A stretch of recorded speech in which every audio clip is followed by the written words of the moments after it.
Pour savoir si c'est un bon investissement, quand on me présente un projet, j'ai développé une petite technique parce que j'ai pas eu le choix aussi. Au Dragon, il fallait que ça marche vite. Alors, j'ai modélisé ce que je devais faire. Et j'ai appelé ça les 5 P de l'investisseur.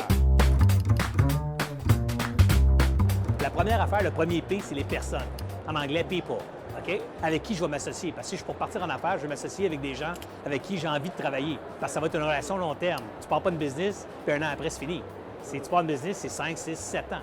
8 ans, 10 ans. Tu veux avoir du fun, tu veux que ça soit trippant. Les mêmes valeurs, les mêmes énergies, belle complicité. People, premier ingrédient. Peu importe l'idée, peu importe le projet. Si j'aime pas les gens, I'm out. OK? People. Deuxième, c'est, qu'est-ce que tu en penses? Le projet, le produit. Le produit, what is it? C'est quoi tu vends? Parce que même si je te trouve bien bon, si le produit ne m'interpelle pas, bien, ça me tente moins. Un exemple, une dame me présentait un jour une business vraiment incroyable. Elle fait des profits, elle domine son marché, elle est en croissance, c'est très rentable, elle est très bonne, c'est une sharp entrepreneur. People, I loved her. OK? Je l'aimais beaucoup. La business, elle vend des équipements de tatou.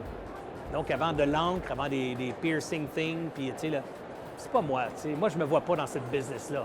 Alors, même si l'entrepreneur est hot, même si j'ai bien du fun avec elle, je peux peut-être la coacher, mais je ne vais pas être partner là-dedans.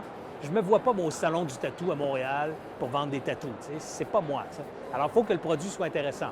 Donc, premier P, personne. Deuxième, le produit. Troisième, Potentiel. bravo, le potentiel. OK, le potentiel, la patente. C'est quoi son potentiel?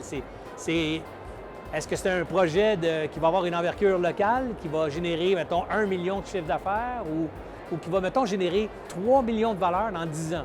Pour toi, ça peut être parfait, 10 ans, 3 millions. Mais moi, si j'ai 10 de ta business, ça veut dire dans 10 ans, ça va valoir 300 000. 300 000 dans 10 ans, si je le ramène annuellement, ça veut dire 30 000 par année. Ça veut dire que je vais travailler là-dedans pendant 10 ans à 30 000 par année. Peut-être que ce n'est pas assez excitant pour moi.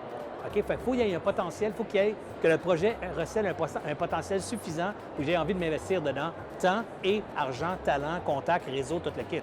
Donc, il faut qu'au final de ça, je sente qu'il y a un potentiel économique assez important. Quatrième P, qu'est-ce que tu penses? Là, on a les gens, on a le produit, on a le potentiel, le plan. Okay, ouais. Le plan. What's the plan? Comment tu vas faire ça? Tu sais, là, si tu me dis, je vais dominer le monde, puis la première affaire que je vais faire, c'est je m'en vais faire le tour de la planète pour vendre mes solutions. Non. Tu sais, commence les low-hanging fruits. Là. Commence à les vendre ici, localement, à côté, en Ontario. Va chercher les premiers clients autour. Va chercher des résultats. Va chercher des revenus tout de suite, maintenant.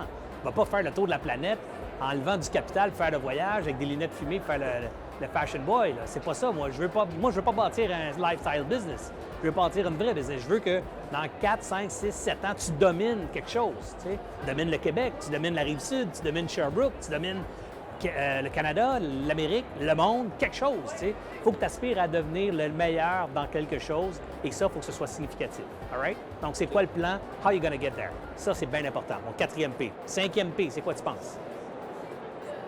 Super important pour un investisseur. Le prix. T'es pas loin. Le prix. Combien ça me coûte? Acheter les actions de ta business. Si elle vaut rien, elle n'a pas une scène, elle n'a pas de revenus, elle n'a même pas elle a juste une idée, puis tu veux que je mette 500 000 pour 15 ou 10 je dis, t'es-tu fou?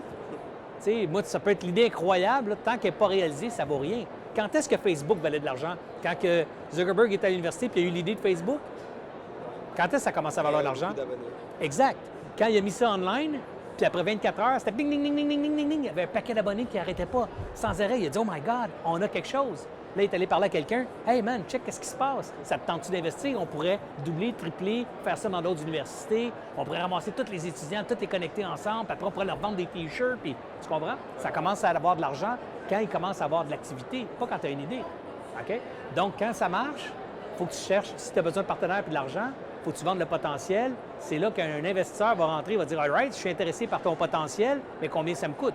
Puis si ça coûte ça pour entrer dans une baraque qui commence, trop cher, I'm out, même si le reste est là.